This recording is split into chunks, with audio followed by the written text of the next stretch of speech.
know, almost half of us do something at night that could make our bed catch on fire. We're not talking about smoking. Right. It's leaving your cell phone or your computer on the bed as you fall asleep, plugged in and charging. Lisa Balick is here with more, and this is really real. Absolutely, Dan. I found several examples around the country where cell phones or laptops started a bed fire. A warning tonight to get these devices out of your bed before you go to sleep. We make a last-minute check of messages, the news, the weather. Then we do this. We tuck our cell phones under our pillow. And that could be a fire starter. In Texas, a 13-year-old girl woke up smelling smoke. She jumped up to find her phone smoldering underneath her pillow.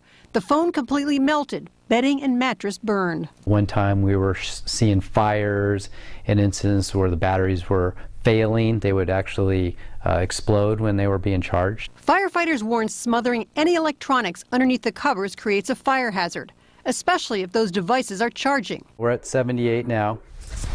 Put the phone under there too and see what happens. It's definitely producing heat. Top side looks like it's about 70 degrees. Many laptops and tablets also wind up spending the night on our beds. You get it in a bed, you get it to where the fan can't work, the cooling, the natural cooling of the device gets hung up from being smothered.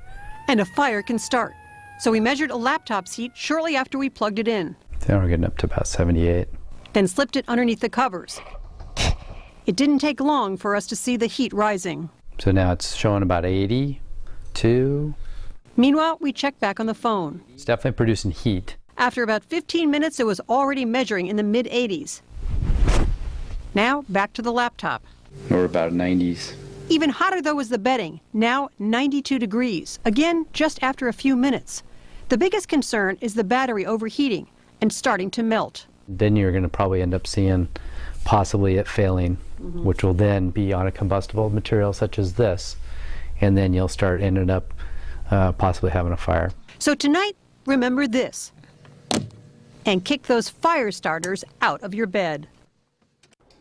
Here's another fire starter firefighters tell me they are finding around here: extension cords, where we're plugging in multiple devices for charging. Better to have a cord that has a circuit breaker right on it that will cut off the power if there's too much of a load. Again, don't leave the phone or the laptop on your bed.